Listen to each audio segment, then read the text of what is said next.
Hello ನಮಸ್ಕಾರ ಸ್ನೇಹಿತರೆ. Finally Karna ಸಾಹಿತ್ಯ ಮದುವೆ ಆಗ್ತಿದ್ಯಾ? ಫೈನಲಿ ಕರ್ಣ ಸಾಹಿತ್ಯ ಮದುವೆನ ನಿಲ್ಲಿಸೇಬಿಟ್ನ? ಏನಾಯ್ತು, ಏನ್ ಕತೆ, ಇದು ಎಲ್ಲವನ್ನ ಕೂಡ ತಿಳ್ಕೊಬೇಕು ಅಂದ್ರೆ ಈಗಲೇ ನಮ್ಮ ಈ ಚಾನಲ್ನ ಸಬ್ಸ್ಕ್ರೈಬ್ ಮಾಡಿ, ಹಾಗೆ ಒಂದು ವಿಡಿಯೋವನ್ನು ಪೂರ್ತಿಯಾಗಿ ನೋಡೋದನ್ನ ಮರಿಬೇಡಿ. ಇಲ್ಲಿ ಕರ್ಣನ್ಗೆ ಸಾಹಿತ್ಯ ಮದುವೆ ಆಗ್ತದೆ ಅನ್ನೋ ವಿಷಯ ಗೊತ್ತಾಗಿದ್ದ ತಡ ಅಮ್ಮ ಅರುಂಧತಿ ವಿರುದ್ಧನೇ ತಿರುಗ್ಬೆದ್ದು ಮದುವೆ ಮಂಟಪದಿಂದ ಸಾಹಿತ್ಯ ಮದುವೆ ಕಡೆ ಬರ್ತದಾನೆ.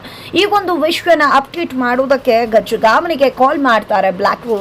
ಇಲ್ಲಿ ಯಾವುದೇ ಕಾರಣಕ್ಕೂ ಕೂಡ ಮದುವೆ ನಡೆಯಬಾರ್ದು, ಕರ್ಣ ಹೊರಟು ಬರ್ತದಾನೆ.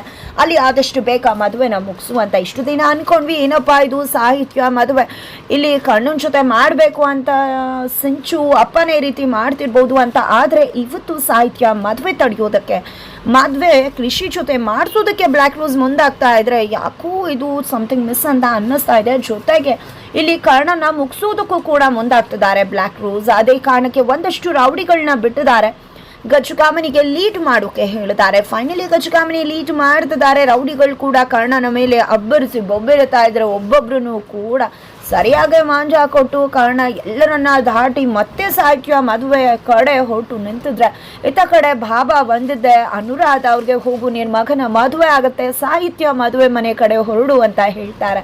ಅಚ್ಚರಿಯಿಂದ ಹೊರಡುತ್ತಿದ್ದಾರೆ ಅವರು ಕೂಡ. ತದನಂತರ ಇಲ್ಲಿ ಬ್ಲ್ಯಾಕ್ ರೋಸ್ ಮತ್ತೆ ಗಜಗಾಮನಿಗೆ ಕಾಲ್ ಮಾಡಿದವನ ಶತ್ರುಗಳನ್ನೆಲ್ಲ ಜೊತೆ ಸೇರಿಸಿದ್ದೀನಿ, ಯಾರೂ ಕೂಡ ಅವನನ್ನ ಇವತ್ತು ಸುಮ್ಮನೆ ಬಿಡೋದಿಲ್ಲ, ಮದುವೆನ ಆದಷ್ಟು ಬೇಗ ಮುಗಿಸು ಅಂತಾರೆ. ಹಾಗಾಗಿ ಸಾಹಿತ್ಯ ಮದುವೆ ಮಂಟಪದ ಹತ್ರ ಗಜಗಾಮನಿ ಬಂದದೆ, ಮದುವೆನ ಆದಷ್ಟು ಬೇಗ ಮುಗಿಸಿ ಅಂತಂದ್ರೆ ಇವ್ರು ಯಾಕೆ ಇಲ್ಲಿಗೆ ಬಂದಿದ್ದಾರೆ ಅಂತದ್ದಾಗೆ ಋಷಿ ಮಾತನಾಡ್ಬಿಡ್ತಾರೆ. ಋಷಿ ಇವರು ಯಾವುದೇ ರೀತಿ ತೊಂದರೆ ಮಾಡೋದಿಲ್ಲ, ಸಾಹಿತ್ಯ ನಮ್ಮ ಮದುವೆ ಒಳ್ಳೆ ರೀತಿ ಆಗಲಿ ಅಂತಾನೆ ಇರೋದು ಅಂತಿದ್ದಾಗೆ ಋಷಿ ಧ್ವನಿನ ಕಂಡು ಹಿಡಿದಿದ್ದ ಋಷಿ ಅನ್ನೋದು ಗೊತ್ತಾಗುತ್ತೆ. ಋಷಿ ಮುಖವಾಡ ಕಳಿಸ್ಬೇಕಾಗತ್ತೆ.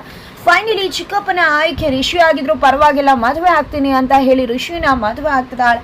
ಹಾರ ಬದಲಾಯಿಸ್ಕೋತಾರೆ. ಇನ್ನೇನು ಕರ್ಣನ ಮದುವೆಗೆ ಬರ್ತಾರೆ ಅನ್ನೋಕ್ಕೂ ಮುನ್ನನೇ ಸಾಹಿತ್ಯ ಮದುವೆ ಆಗ್ಬಿಡತ್ತಾ ಅನ್ನಿಸ್ತದೆ. ವೆಂಕಟೇಶ್ವರ್ಗೆ ಪಾಪ ಪ್ರಜ್ಞೆ ಕಾಣ್ತದೆ. ಆತ ಕಡೆ ನಾನು ಇಂಪಾರ್ಟೆಂಟ್ ಕೆಲ್ಸಕ್ಕೆ ಹೋಗ್ತಿದ್ದೀನಿ, ದಯವಿಟ್ಟು ಇವಾಗ ಬೇಡ ಅಂತ ತನ್ನ ಶತ್ರುಗಳಿಗೆ ಹೇಳ್ತಿದ್ದಾನೆ ಕರ್ಣ. ಬಿಕಾಸ್ ಅಲ್ಲಿ ಮಿನಿಸ್ಟರ್ ಮಗ ಹಾಗೆ ಗಜಗಾಮಿನಿ ಅಣ್ಣನ ಮಗ ಎಲ್ಲ ಕೂಡ ಅಟ್ಯಾಕ್ ಮಾಡ್ತಿದ್ದಾರೆ. ಇಲ್ಲ ಕರ್ಣ, ನಿನ್ನನ್ನು ಇವತ್ತಂತೂ ಬಿಡೋಕೆ ಸಾಧ್ಯನೇ ಇಲ್ಲ, ನಾವೇ ನಿನ್ನ ಹತ್ರ ಬಂದಿದ್ದೀವಿ ಅಂದಮೇಲೆ ನಿನ್ನ ಕತೆ ಮುಗಿಸ್ತೀವಿ ಅಂತಂದ್ರೆ ಟೈಮ್ ಇಲ್ಲದೆ ಇರೋ ಕಾರಣಕ್ಕೆ ಇಲ್ಲಿ ಚೇಸ್ ಮಾಡ್ತಾ ಇದ್ರು. ಅವ್ರನ್ನೆಲ್ಲನೂ ಕೂಡ ಕ್ರಾಸ್ ಮಾಡಿ ಮದುವೆ ಮಂಟಪಕ್ಕೆ ಬೈಕಲ್ಲಿ ಹೋಗೋದಕ್ಕೆ ಮುಂದಾಗ್ತಿದ್ದಾರೆ ಕರ್ಣ.